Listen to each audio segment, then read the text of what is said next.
Welcome to B2B No Bull. That's right, no double speaker gibberish, no talking heads. This is a safe place to talk about what you as professionals in the space can do to look like heroes to your bosses, make sales very happy, bring success to the organization, and that bottom line. Let's get started. Hi, everyone. Welcome back to B2B No Bull, and I am Liz Brohan. And I'm Mark Brohan, and this is B2B No Bull, where we drag marketing from the now and into the future. And boy, we take no prisoners along the way. And today's episode is all about bringing the old into the new and how we do it.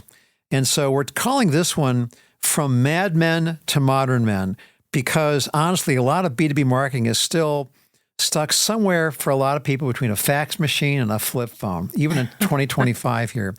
And we are thrilled to welcome our guest today, Mark Pickett from the Phoenix Group. So, Mark, welcome to B2B No Bull. Great. Thank you, Mark. And we believe that Mark is just as cool as John Hamm. So he'll take us from madmen to modern men for sure. Yeah.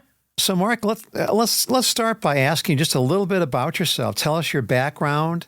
You've got your extensive experience in the Marine Corps, and you have been a marketing executive at some fairly known companies, and then now you're off with the Black Phoenix Group. So tell us about your journey, so to speak.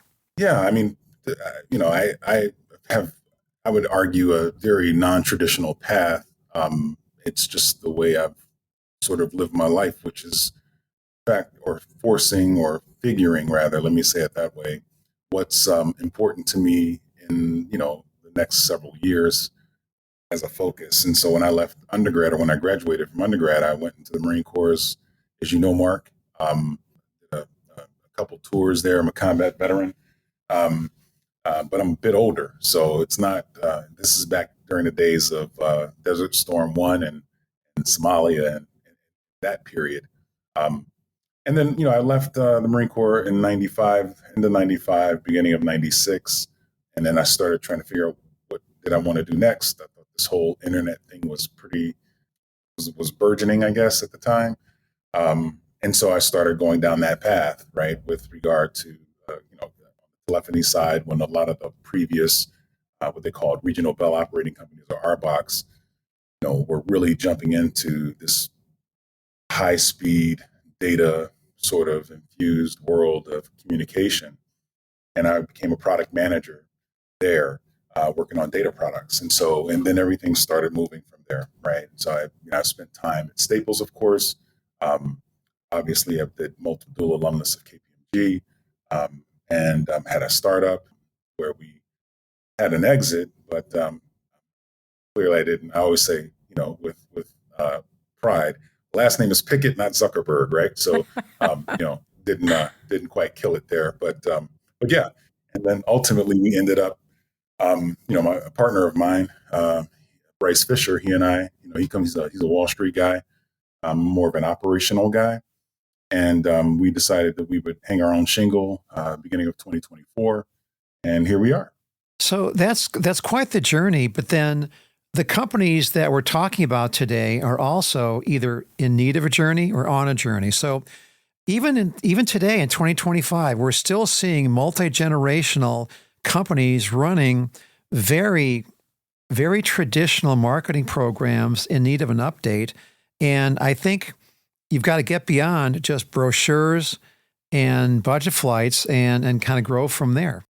I would totally agree with that. So, Mark, let's just kind of dive in. But first, let me just say thank you for your service. That is incredible. Thank you. So, in B2B No Bull fashion, we're just going to come right at it, right? So the first thing I wanted to know is, as Mark was just saying, what do you think B2B marketers still kind of suck at? You want the tough love, right? I do. Okay. All right. I mean, I'd say in general, there's and I don't know that this is unique to marketing, but I'll speak, we're talking about No Bull. I'm going to focus mostly on marketing, of course. I just think it's a general understanding of the business, right? And what I mean by that is really understanding how the business makes money. Because marketers have so many tools available to them, there's so many points where they can influence a revenue stream. And I think that, if I'm being honest with you, that's where we should excel, right, as marketers, is in producing revenue or showing how we get to revenue, because the marketers are in a very unique position to scale. And so anyway, I think, they have to really understand the business in order to actually improve it. And I would say then as well, you can't just, you understand the business, then you can have the conversation at the leadership level that says, hey, when we invest in X, it yields Y. We're not focusing necessarily on just executing. We're actually focusing on outcomes, right? And so that's the important piece, where you're looking for the results as opposed to just what I would consider to be things that are delivering, but they're not actually ringing a register, right? So that's where I would say we need to be more skilled, just having that level of conversation with leaders. Yeah, so a couple of things come to mind from those comments, Mark. First of all, it's one thing to understand the language of business and the goals of the business. And then you also have to understand the language of leadership. And I got to be honest, it's very difficult to stay on top of marketing technology and digital technology. So how do we kind of drag everybody, into all of that today? Yeah, I mean, so the tech thing is real, right? I think, and I would say, there's some great organizations out here that really do this well in terms of, and there's been an explosion, right, obviously, of tech in the space over the last, I would say, 10 years for sure. And so, and I think that if marketers, so I came to marketing from I would say a traditional background at first, but then it was more quant, right? It was focusing more on analyzing what was actually driving the value.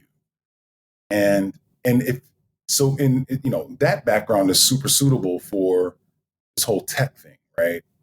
Because the tools are there, and it's not just the tools that enable you to function, but it's actually the tools that enable you to measure outcomes, where you want to spend your next dollar, et cetera. And I think those that have come out of, say, a digital space, they get this implicitly, right? Because, that's where, if you've come to marketing, if you've grown up in marketing and you've come through the digital channel, which I would say most of the newer generation has evolved from, they get it implicitly, right?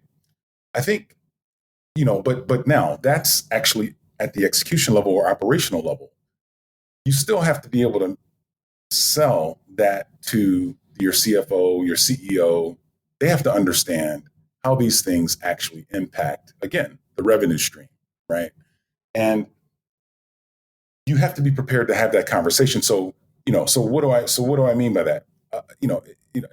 For me, right? I've been around for a while, and I think that I was very fortunate to have come the path that I've come. I didn't come out of creative. I didn't come out of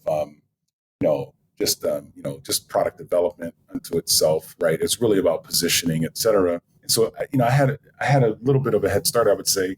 But if you come from that path, you have to be able to understand the tools that are available today that actually enable you to be much, much more efficient. And then secondarily, and most importantly, not second to this point, but is that you have to be able to show that return on whatever that investment looks like, so that you can actually impact the company's success. And so I think that you see now where you have great people in these marketing chairs being able to articulate what the company should be doing and actually showing how you can do it with some of the changes that you need to make as a marketer, especially as a marketing leader. It enables them to better support the decision. Well, one of the if I could just kind of anecdotally ask you a question here, you have been with the Black Phoenix Group.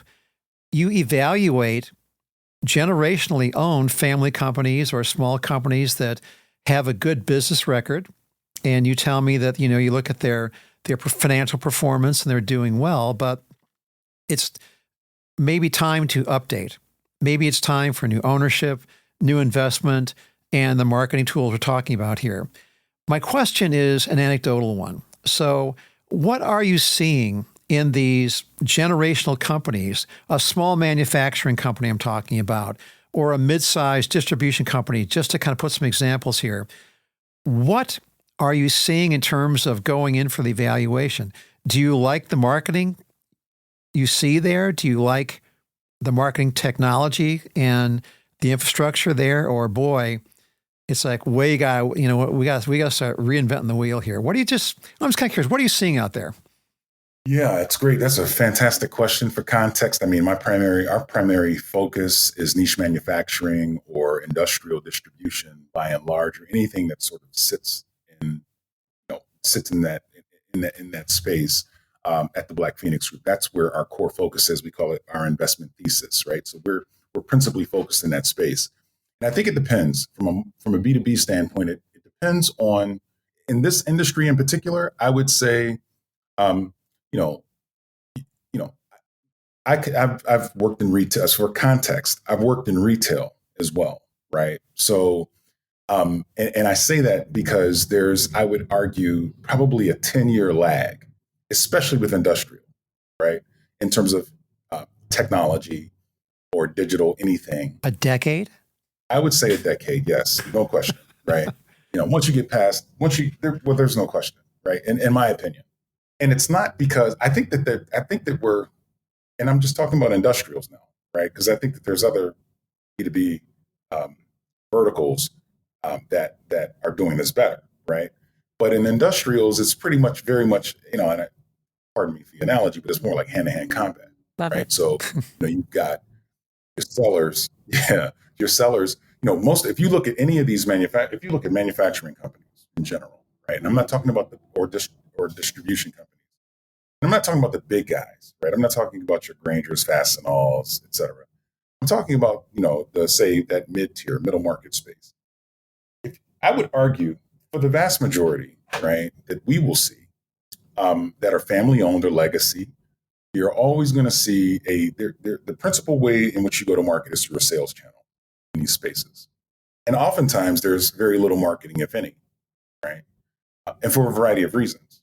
One, it's never been done like that before. Two, the investment in technology. If you ask if you ask the executive teams they would say, I need more salespeople, right? And that's their growth model. So I hire more sellers in more places, they can sell more stuff. But, and from a marketing, in today's marketing world, right? Like, you're looking at scaling. How do I actually scale the opportunities, right? So I'm looking, and you can't do that with sales by itself. Marketing has to be an enabler for you to grow your business. That's how I look at the world.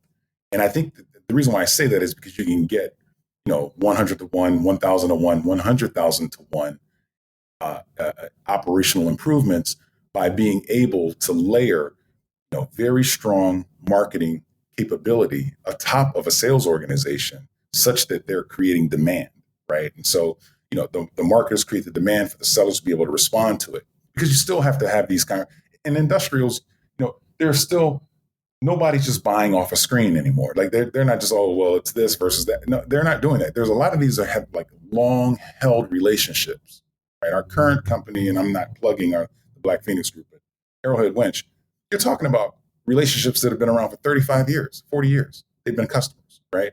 And so you're talking about people that know people's families, right? They go on vacation like that. You can't interrupt that. But now when you go global, a lot of these relationships are new. And so, we bring on a new customer, say Brazil, like, that's new. Well, how do you do that, right? What creates that lead? What creates that opportunity to expand into Brazil without having a salesperson on the ground in Rio? Love Rio, love Sao Paulo, but we can't put people in every country, right? I mean, we're just not, we're not that large. So anyhow, the point that I'm making is that, when you understand, like, if you want to scale the business, you have to have a strong marketing platform, team, methods, et cetera, that's going to support your ability to sell into those spaces that you want to go into. That's maybe it's a bit biased. This is no bull. It's my view. I believe it's working. So You packed a lot of great information into that. And it seems to us that a lot of these mid caps or even smaller firms are working with smaller marketing departments, right? And sales are kind of king and they own the relationships. So, what's step one to get marketing to introduce to sales the way they can support sales, maybe with automated outreach so that they can scale and they can think about strategies for growth with their customers? Where do we start?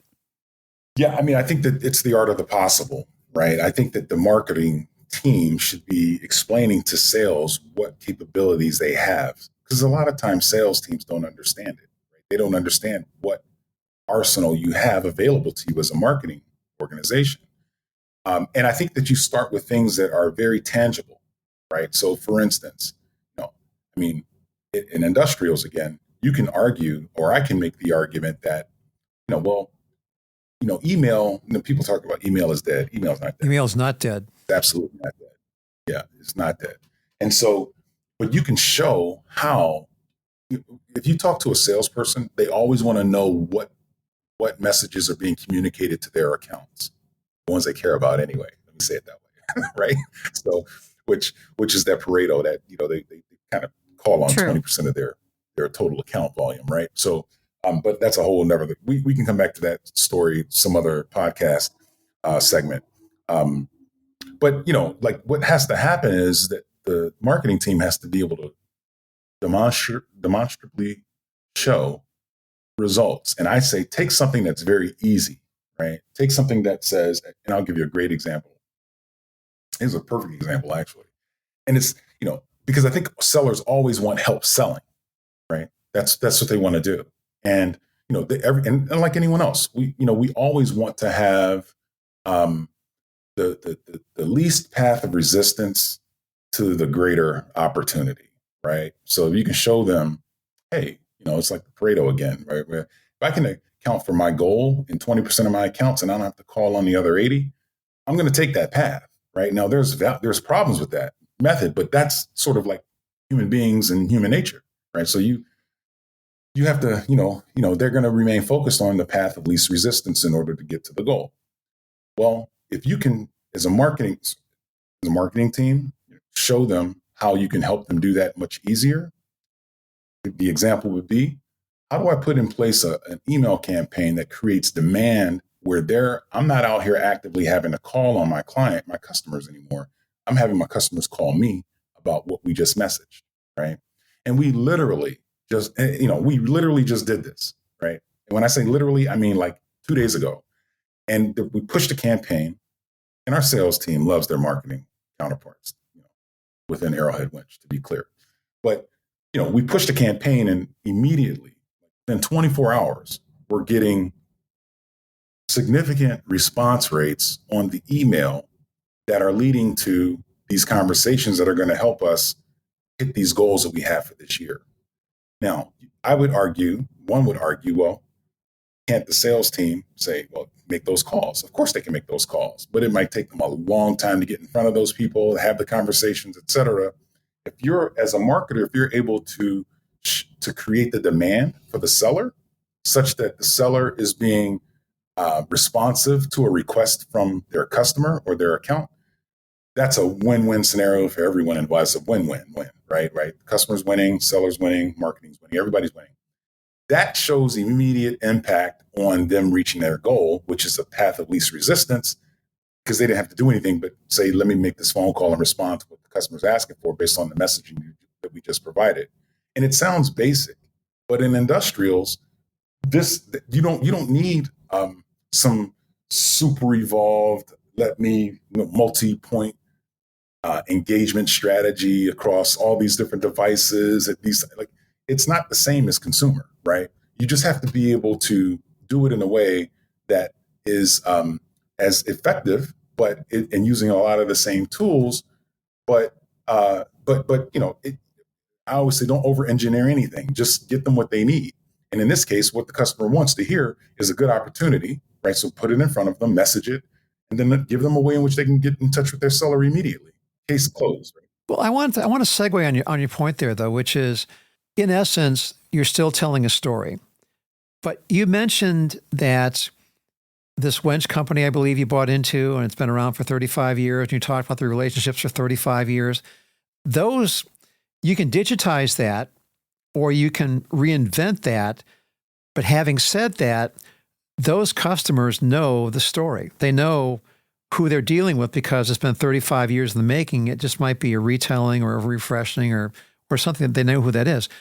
But then fast forward, you're talking about, you don't have boots on the ground in Sao Paulo. So how do you tell a story in this day and age to a global audience if you're a traditional marketing company with limited resources and you've got to reinvent how you're doing things? But how do you tell a better story, do you think? Yeah. And Liz was mentioning this a minute ago. I think it's important when we talk about the tech stack, you don't have to have the horsepower in terms of human capital that you used to have, that you used to need back when, say, 30 years ago, right? Great force multiplier is all this technology we have available to us today. So I can literally create a message that can be hyper segmented for the audiences that I want it to go into. Like, as in this case, we sell winches that do a lot of different things, right?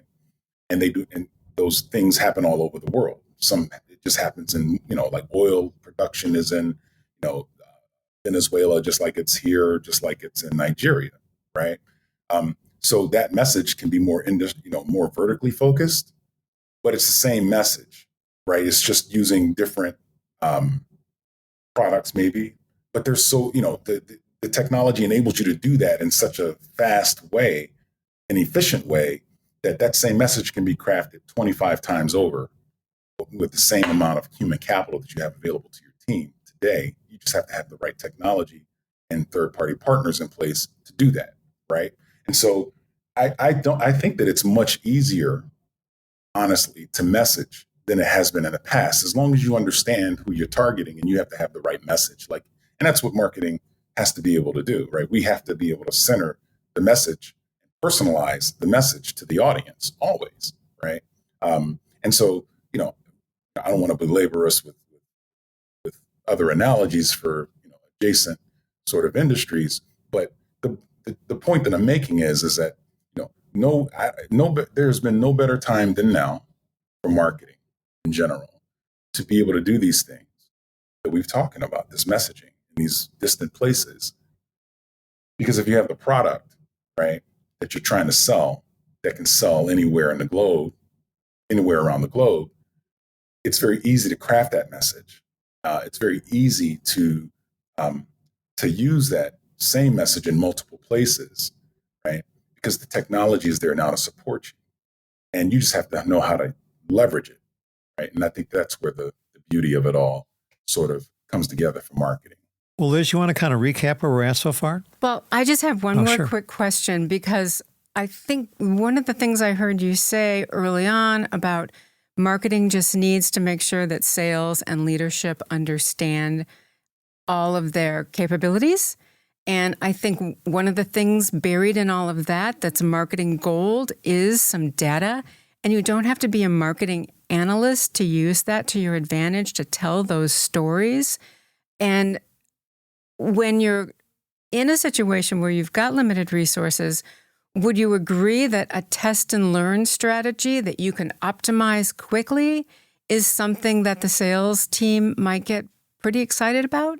Yeah, you probably don't want to call it test and learn, right? Because we get it, like, implicitly. To a salesperson, you hang around them long enough. They don't have time for that. No, they just want to understand that it's effective. How you get to what's effective is a whole different. It's probably a little lower level than what they care about. They just want to know that it's effective, right? So so we've adopted this principle in general that again, technology today enabling, you get the response rates is so much. We all know this in the digital world, your response rates are almost immediate, right? Certainly within 24 hours if it's anything that's effective, depending on what channel you're going through digitally. But Yes, that you don't have to be a marketing. First of all, a lot of these tools will tell you what you're seeing, right? And I won't plug any specific platforms, but literally you will get the results back. The AI is embedded in the tool. It will tell you what's there, right? So, I mean, you can't ask for. I mean, this is I get excited about it because what that means for those that don't necessarily subscribe to understanding all the modeling and all. Okay, no problem. You just want the headline, right? Well, here's the headline, and the tools today, they're embedded in these platforms, and they will tell you exactly what it is that happened without you having to do the analysis yourself. Where they're just providing you with the data, saying this is working, this isn't working, try this. Like it happened, just like that, right? And I personally can attest to it because I use them, right? So anyway, it's pretty remarkable, if I'm being honest with you. Right. So. Absolutely. So, yeah, I will recap kind of all of the things that you've taught us today. Certainly it comes down to being able to, learn the business and articulate it via the numbers that your sales team or your executive team want to hear. It's definitely about looking for the first technology tools that will enable you to help sales build relationships and build on the relationships that are near and dear to them, for sure. And then also, to make sure that we're showing the data, showing the results, and building on those and just keeping it going one step at a time. Yes. We got to kill this concept of we've always done it this way, right? I think that's super important. When we talk about these legacy businesses, the company we just purchased has been around for over 100 years, right? Celebrated the centennial last year. And, so we got to get rid of that framework of thinking, which is, we've always done it this way. That's why we're doing it this way now. Right.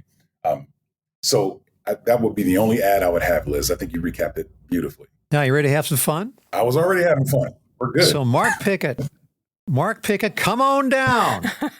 And I got to tell you, you don't have to phrase your answer in the form of a question. We're going to do the lightning round here. So I'm going to throw out a question, and then you give us a very succinct answer, and then we'll add the points up and see what prize you get to take away today.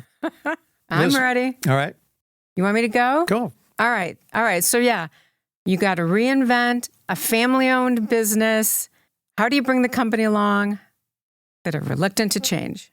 It starts with a frank and dear conversation about what the state of the business is today. You're launching a new tech stack, and the team's resisting. You have to be able to show the leaders that will become the sponsors what the value is, and let them help champion the necessity for these things. And final question: frontline teams are disconnected from strategy, and long-time employees, they can't or will not learn new skills. What do you do? Yeah, there will be some change happening. Say it that way. There will be some change. All right. Semperfi on that one. Change. Well, the winds of change are blowing, Liz. Okay. Well, Mark, we can't thank you enough for all the great wisdom you've, imparted today, particularly as we're talking about, smaller firms and mid-cap firms and really in that industrial space that's so important to, everybody. So thank you for all of that. We also want everybody to be able to get in touch with you. So if our audience, our listeners want to reach out to you, what's the best way to do that? Yeah, I'm super searchable on LinkedIn. Mark Pickett. I can't remember the exact handle that I have on LinkedIn. I think it's Mark Pickett. Selfie facing. That's more of just tongue in cheek, but I think that's it.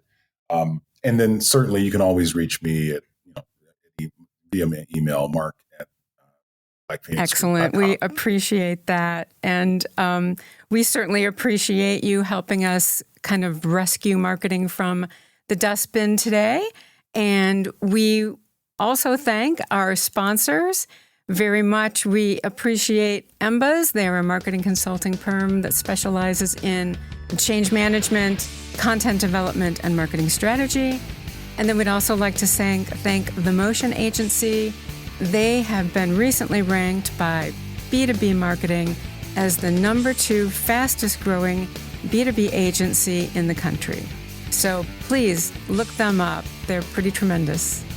In the meantime, hey everybody, listen to our podcast wherever you get your podcasts and check us out on YouTube and make sure that you're here next time. But until then, we hope you keep it real.